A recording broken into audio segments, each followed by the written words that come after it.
What's going on, everyone? I'm Travis Brown with the Eagle. I got a whole crew here. We got Robert Cessna, also from the Eagle, but we also got Jordan Hill and Justin Lee of the Auburn Opelika News, sister paper to the Eagle, out there who cover Auburn A&M's opponent this week. What's going on, guys? How are y'all? Besides sleeping. Doing great. Yeah, we're doing good. We made it through high school football last night, so we're good to go, ready for Saturday.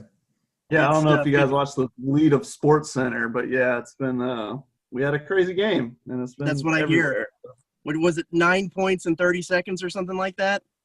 Yeah, they had what they didn't really show was that they had 1st and 10 at the opposing 20, up by 9 with 1:19 left. Wow. Well, let's move right on into the game this weekend, and that is A&M versus Auburn. This is an Auburn team that I don't know if I quite know what to make of it. Is this a team that to be feared by the SEC, or is this a team that is rebuilding? What have y'all seen this year? Justin, you can take it.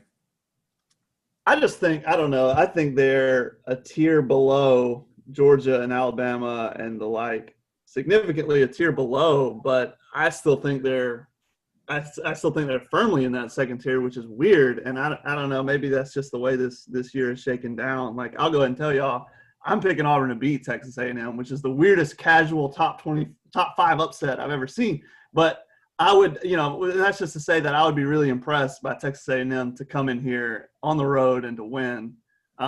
It's just been such a weird year, but and it's when they get beat down by Alabama, it's kind of hard to figure out where they are. But I don't know. I don't think they're going to quit because of that game, and I still do think they're the 4th or 5th best team in the SEC, or maybe 3rd.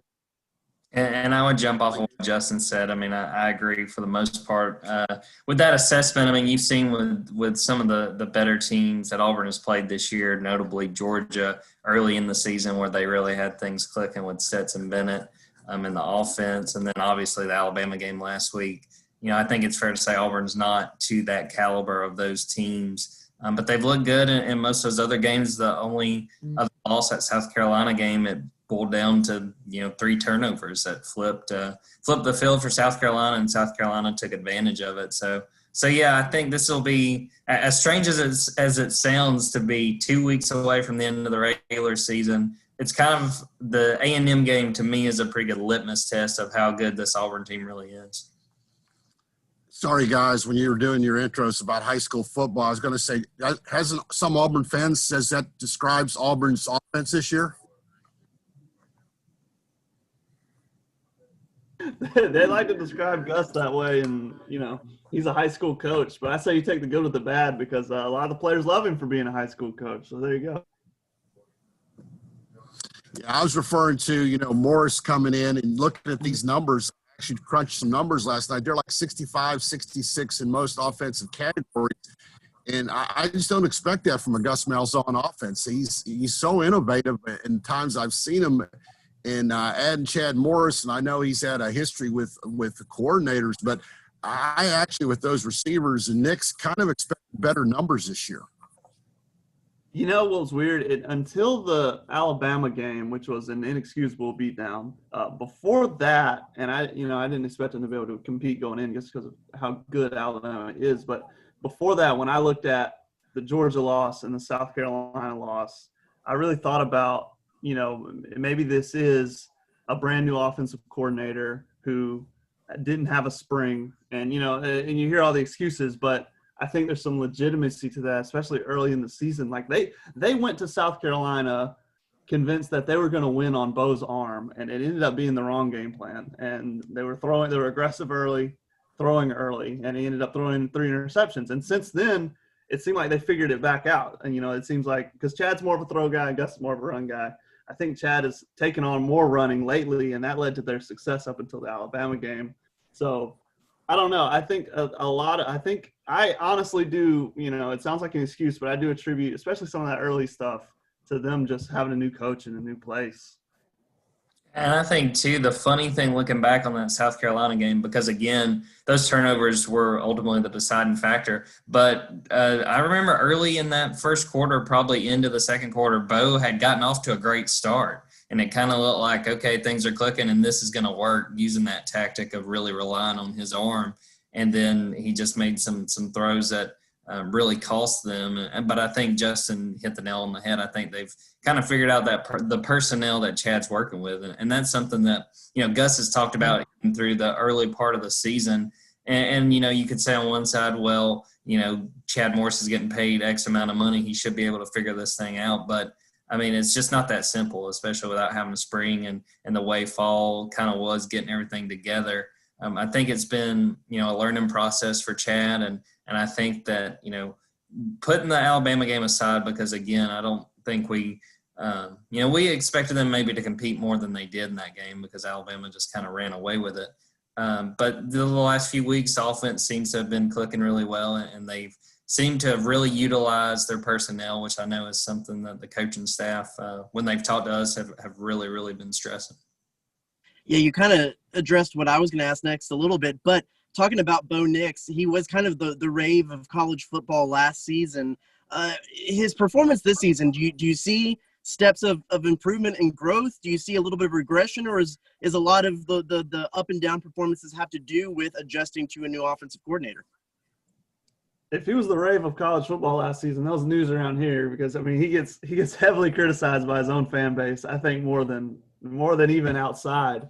I think he's better. I think he's better, and I think he's a really good player even when he's not playing like it, and there are stretches where he's not playing as well as he could be.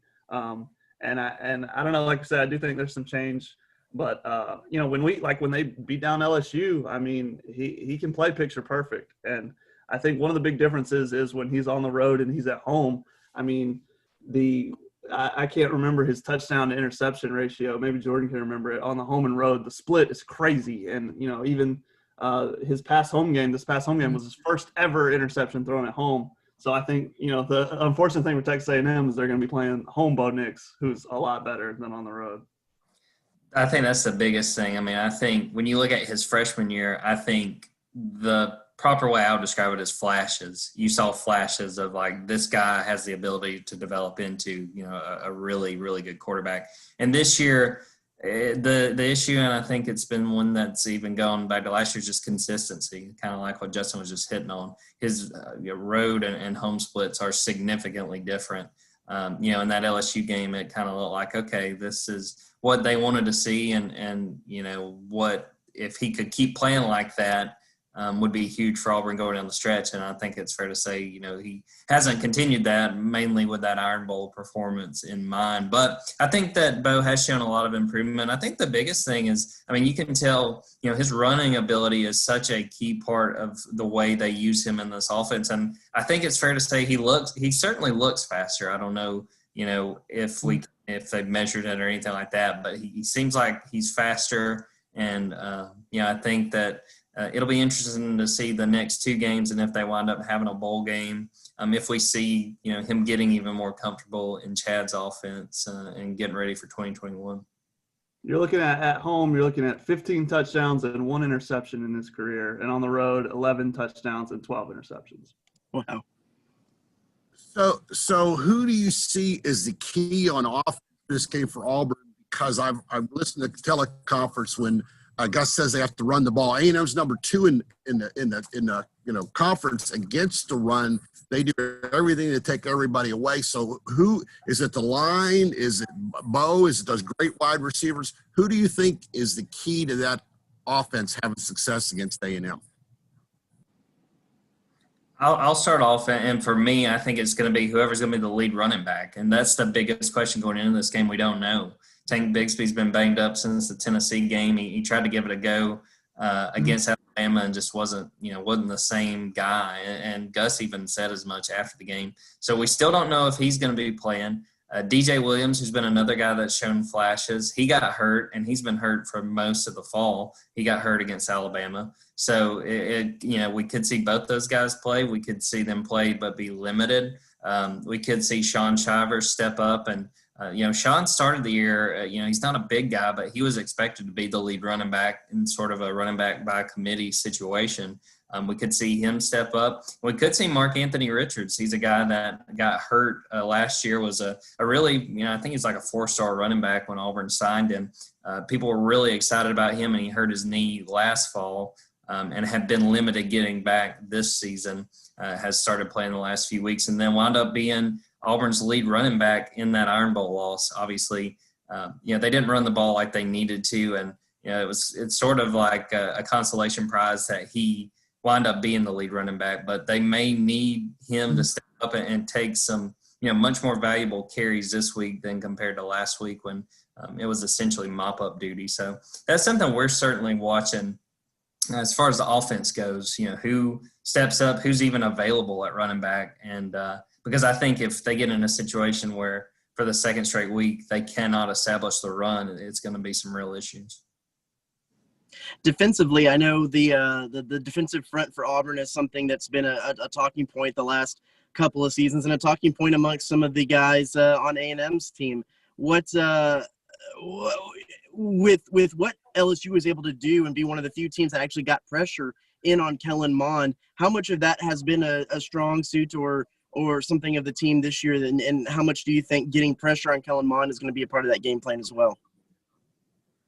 I think it will be huge if they're able to do it. It's just not been something we've seen consistently from Auburn this year. And I know talking to Colby Wooden, who's been a big part of when Auburn has successfully brought pressure and created pressure, he acknowledged the challenge that's going to be this week, given how experienced Texas A&M's offensive line is.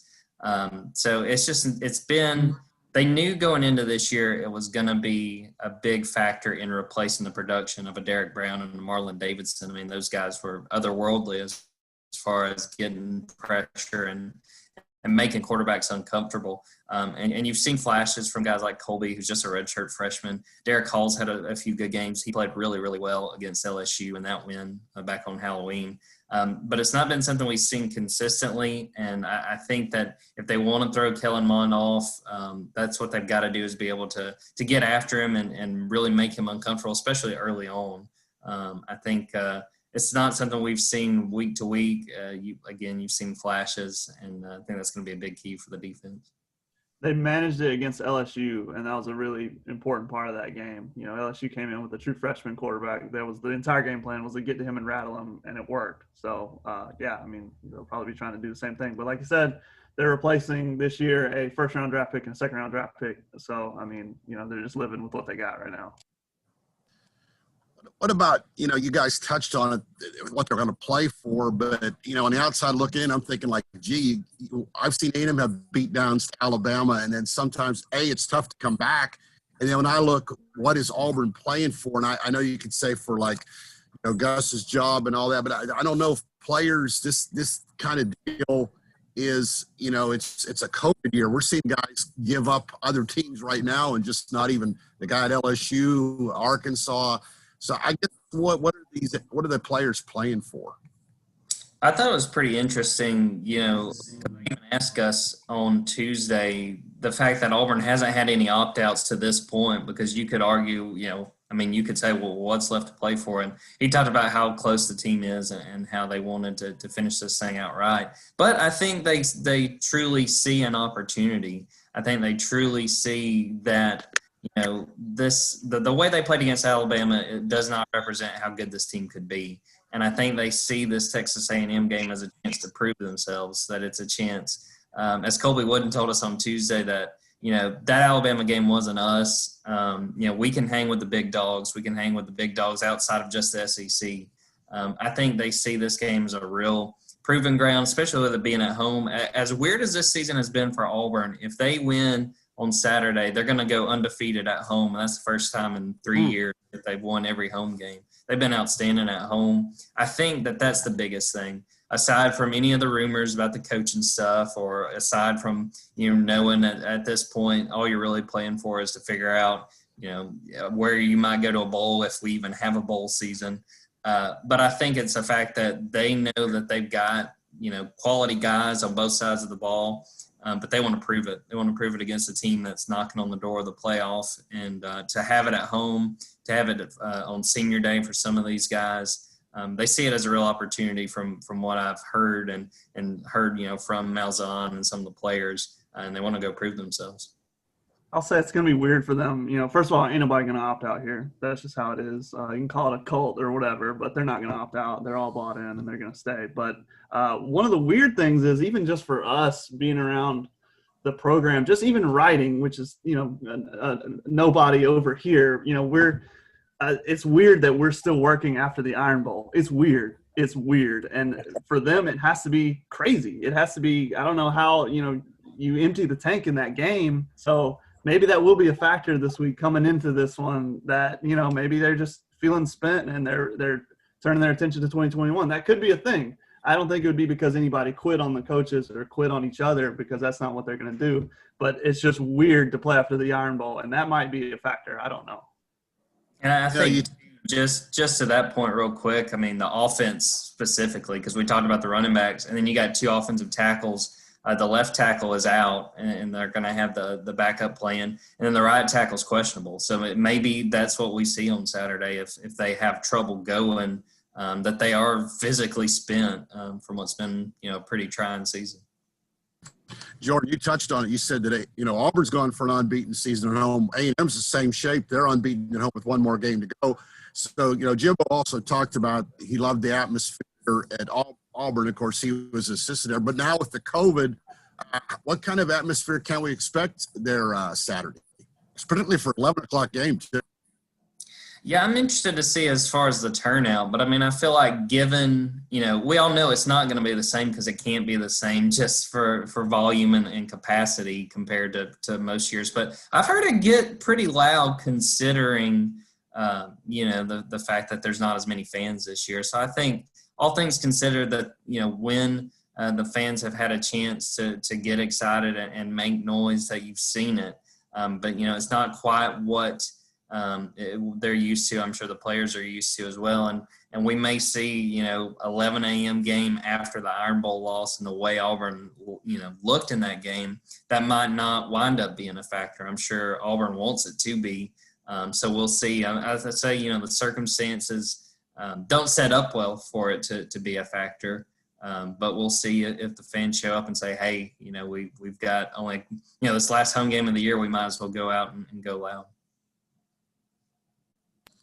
Hey, I'm interested, guys, on the outside looking in. We talked to you about Arthur Malzahn and Nix from watching TV and reading. What do you guys think? Kellen, where do you guys rate him in the West quarterbacks and in the SEC? Justin, I'll let you start that if you got it. Well, I don't want to be mean, but he's been steady, I guess. He's been what he is, and every year it's like, oh, he's going to take these 2 steps forward, or he's going to do this or that, and it's like, well, he's the same player he was, and he's who he's going to be. And I think, I don't know, and to have the record you have, I think that's just a credit to the coaching staff to know who you've got, adjust to who you've got, and the Heisman isn't happening. It's not happening for Kellen, so. To have the record they have, to be a top 5 team and be here at the end of the season with the chance to, win 2 more games and you got a shot at the playoff. That's just a good job by everyone, including Kellen, to, know his limitations and be who he's going to be. Yeah, I think that's essentially what I would say about Kellen. And, just from what I've seen, and I'm going back to thinking about last year's game at College Station, that I thought that would be a really big opportunity for Kellen to kind of have a breakout game. And, he played pretty well looking at the numbers and looking back at that game, but obviously Auburn was able to win it. So I'd say, that's kind of how I see Kellen, and, maybe he'll go prove me and Justin wrong on Saturday. Yeah, I know y'all mentioned it at the beginning, but just a little bit of a chance as we wrap this thing up to expound on y'all's picks. I know Justin is calling for the Auburn win. What's kind of the keys to that would make that happen for Auburn? I think they need to establish the run, first of all, and they need to capitalize on their opportunities off of it with Bo and Seth Williams. And I think they just need to play. They need to play like themselves. They need to completely forget last week, completely forget the Iron Bowl, and play like themselves. And if they do that, if they play like themselves, I do think it would be a really impressive win for A&M to come to Jordan-Hare and to win on the road against this team. I do think it would be. I mean, there's a reason the Vegas line is like 2 or 3. You know what I mean? And it's a top 5 team and an unranked team. I think the match and then the other thing, like we were trying to talk about, was pressuring the quarterback. If they can pressure Kellen, you get him off balance. That was the key to that LSU game, and you saw. I mean, that was a complete beatdown. That was what unlocked that. Like that's what it was. And if they can do that, I think that would be another huge key for Auburn. We've got a split newsroom on this one. I picked A&M, but close, just because I'm not convinced Auburn's going to be able to run the ball given the injuries and given we don't know if Tank plays like he has all season, that could be enough to sway what I think is going to be a really close game, especially given how well Auburn's played at home. But given the fact that their offense is beat up right now, I'm not convinced they're going to be able to hold off A&M. Cease, you got anything else for these guys? Unless they got anything for us, and I got to admit, I'll go with A&M, but I'm interested to see what Mon does, because he was horrible last week. Mm-hmm. And you guys mentioned LSU. You guys played well against LSU. I mean, Auburn did. So maybe they'll take some confidence out of that comparison, because Mon was as bad as the rain, as they say. And if he gets a little pressure, he didn't do too good there 2 years ago when we had a lead. So I think play of the quarterbacks could be a key, as you mentioned. A&M fan base a lot of times aren't happy with Mon, like you said, that Nick. It's when you're a quarterback, that's the way life goes. Yeah, I'm going with. They love you when you're winning. Yeah, I'm going with A&M as